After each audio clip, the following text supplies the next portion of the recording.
میری شادی ہوئی تو پتہ چلا میرے شوہر کا ایک لاڈلا بھانجا بھی اپنے ماموں کے گھر رہتا ہے۔ گھر میں ہم 3 ہی لوگ رہتے تھے۔ ایک دن میں اور میرا بھانجا گھر میں اکیلے تھے۔ ہم دونوں کے سر پر شیطان سوار ہو گیا اور ہم دونوں جوانی کے نشے میں آ کر بہک گئے۔ ناظرین، اس کہانی کو سمجھنے کے لیے پورا ضرور دیکھیں اور چینل کو بھی سبسکرائب کر لیں۔ شکریہ۔ میرا نام فرزانہ ہے اور میں ایک شادی شدہ لڑکی ہوں۔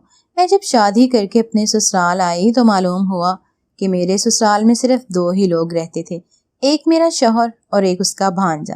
میرے ماں باپ حیات نہیں ہیں، اس لیے میرے بھائی نے میری شادی اپنے دوست سے کروا دی اور مجھے بیاہ کر رخصت کر دیا۔ شادی کے پہلے دن میں کمرے میں بیٹھ کر اپنے شوہر کی واپسی کا انتظار کر رہی تھی۔ وہ مجھے گھر میں اکیلا چھوڑ کر خود کھانا لینے بازار گیا تھا۔ میں گھر میں اکیلی ہوں، یہ میرا وہم تھا۔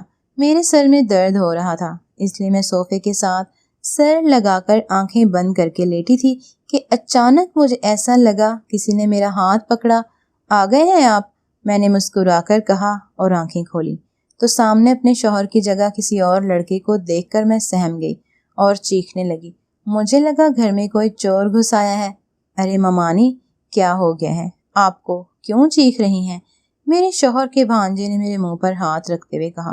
میں چونک کر اس کی جانب دیکھنے لگی اور وہ میری جانب دیکھنے لگا۔ کچھ دیر بعد ہم دونوں کو ہوش آیا اور اس نے اپنا ہاتھ میرے منہ سے ہٹایا۔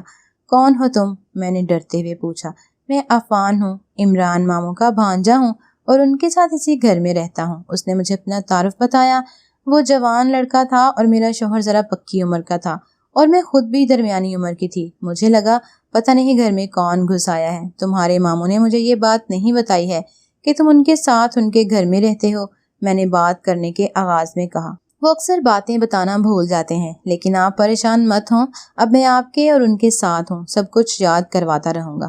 عفان نے مسکرا کر کہا۔ وہ اچھا لڑکا تھا اور پہلے ہی ملاقات میں ہم دونوں کے درمیان اچھی دوستی ہو گئی۔ تم بہت اچھی باتیں کرتے ہو عفان، تمہارے ساتھ بات کر کے مجھے بہت اچھا لگا ہے۔ ہم دونوں کو باتیں کرتے ہوئے تقریباً 2 گھنٹے ہونے والے تھے۔ مجھے بھی اچھا لگا ہے، لیکن آپ کے شوہر کو گھر سے گئے ہوئے کافی دیر ہو گئی ہے، میں انہیں تلاش کر کے لاتا ہوں، عفان نے کہا اور پھر وہ گھر سے نکل گیا۔ میں اسے جاتا دیکھ کر مسکرانے لگی، مجھے وہ اچھا سا لگنے لگا تھا۔ کچھ دیر بعد وہ دونوں گھر میں داخل ہوئے۔ عمران کے ہاتھ میں کھانا تھا، ہم نے ایک ساتھ مل کر کھانا کھایا۔ وہ 2 بجے تک بیٹھ کر باتیں کرتے رہے۔ مجھے عفان کی کمپنی اچھی لگی تھی۔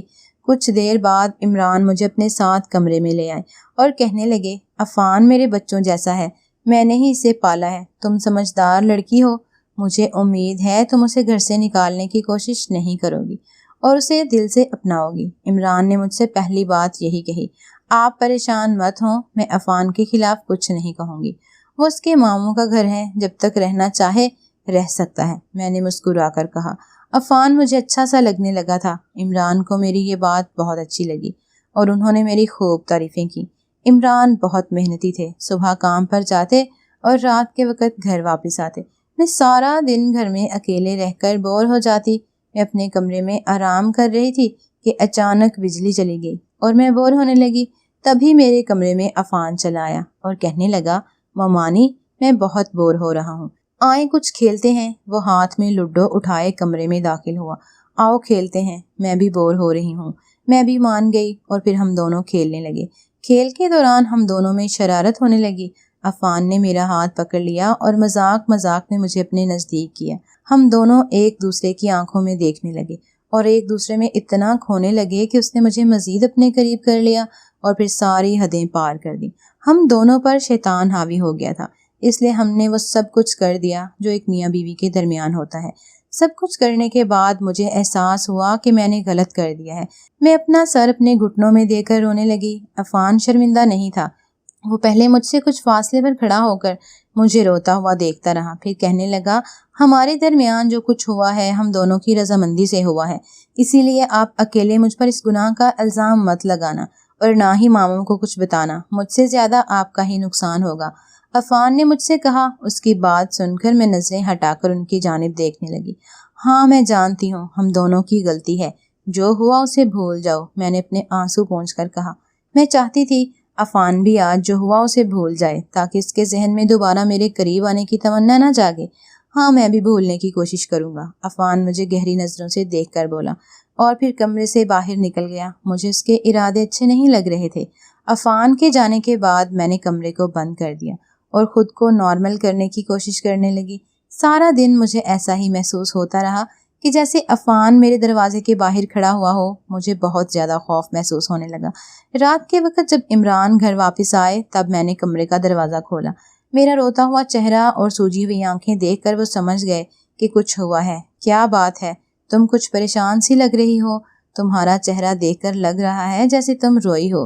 عمران میرے ہاتھ پر اپنا ہاتھ رکھتے ہوئے بولے۔ بس یوں ہی امی ابو کی یاد آ رہی تھی، اس لیے رونا آ گیا، میں نے روتے ہوئے کہا۔ مجھے خود سے شرم محسوس ہو رہی تھی کہ میں نے اپنے شوہر کو خود دھوکہ دیا تھا۔ تم پریشان مت ہو، میں تمہارے ساتھ ہوں، سب ٹھیک ہوگا۔ عمران مجھے تسلی دے کر کمرے سے باہر نکل گئے اور میں بھی سو گئی۔ عمران حسب معمول جلدی کام پر چلے جاتے اور میں عفان سے دور رہنے کے لیے خود کو کچن میں مصروف کر لیتی۔ اس دن میں کچن میں کھانا بنا رہی تھی۔ عفان یونیورسٹی گیا تھا۔ وہ اکثر 3 کے بعد واپس آتا تھا، لیکن اس دن 12 بجے ہی واپس آ گیا۔ مجھے کچن میں دیکھ کر کچن میں چلا آیا۔ ممانی دھیرے سے میرے کان میں بولا۔ عفان کی آواز سن کر میں سہم گئی۔ تم یہاں کیا کر رہے ہو عفان؟ اپنے کمرے میں جاؤ، جب کھانا بن جائے گا میں تمہیں آواز دے دوں گی، میں نے گھبراتے ہوئے لہجے میں کہا۔ میری بات سن کر وہ پہلے کچھ دیر کے لیے خاموش ہو گیا اور پھر میرے سامنے کھڑا ہو کر مجھے گہری نظروں سے دیکھنے لگا۔ میں اسے نظر انداز کرنے لگی۔ میں کھانے کا طلبگار نہیں ہوں، آپ کا طلبگار ہوں۔ جب سے اس دن ہمارے ساتھ وہ سب کچھ ہوا ہے اس کے بعد آپ میری نظروں کے سامنے سے ہٹ ہی نہیں رہی ہیں۔ صاف لفظوں میں کہوں تو میں آپ کے ساتھ دوبارہ سے وہ سب کچھ کرنا چاہتا ہوں۔ عفان نے مجھ سے اپنی خواہش کا اظہار کیا۔ اس کی بات سن کر میں خوف زدہ ہو گئی۔ ایسا سوچنا بھی مت کہ میں تمہارے ساتھ مزید کچھ کروں گی۔ اس دن میں شیطان کے بہکاوے میں آ گئی تھی، لیکن اب نہیں آؤں گی۔ اگر تم نے میرے ساتھ سب کچھ کیا تو میں عمران کو سب بتا دوں گی۔ میں اسے دھمکی دینے لگی، مگر اس نے میری بات نہ سنی اور مجھے کمرے میں لے جا کر میرے ساتھ زبردستی کر دی۔ مجھے معاف کر دیں، مجھے آپ کی عادت سی ہو گئی ہے۔